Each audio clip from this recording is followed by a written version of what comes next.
Tamasa sotrun lane ke Pineapple Festival Arhajar Arpulai. Keban salong ha ka santrik unailar Arhajar Arpulai hanongpo hapalau jong office trikamu district transport officer keban stang nadu kapor kendai berjemen stem.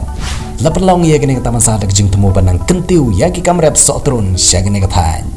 Kindon ru ki jimpen bernya ha kene kesi. Wan ban saki pin sayoi, wan ban mat tang kendian. Usotrun babang, usotrun batiang.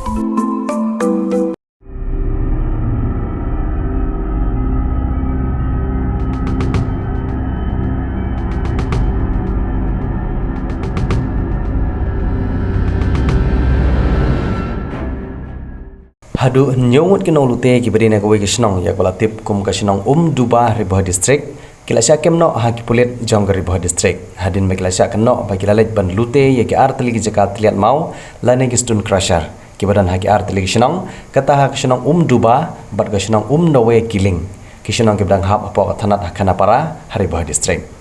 kat kum ko khobor na ki por pulit na Ribhoi kilong bahdin ka jing tokit kabala long hadin jong ki artli ki jinja shalute jong ki te ki artli ki jakat liat mau kabala ja hak artri ku banai me Arhajar Arpulai kite ki nong lute ki la yora yak pisa ka basong dor prapsan hajar sauspa tengka bat sa weipat ki jinja shalute na ka weipat ka jakat liat mau hi kabala ja hak khatwoi tarik ujulai Arhajar Arpulai ha ka bagi te runar ki la yo banra yak song pisa ka bahadu silak khandai po hajar tengka halor kita gijing ja shalute ki pulit kari Ribah district kila penlong ya gijing toket bat lero ya gijing bodin bat lengba gijing tristom ke baklem song thai ki pulit kila yo ban kem hadu nyongot ki breu ki bala subajur bagi di nolute bat nagite ki breu ki bala yo kem la yo ru ban kurup ya kitiar siat ki bakentup ya ki suloi bat ki kitiar rengkat ru bat ki jan ki bala long kum ki uniform ki bale se ki ki breu ki peran kam ha kapor ki belej ban le ya kiti ki kambian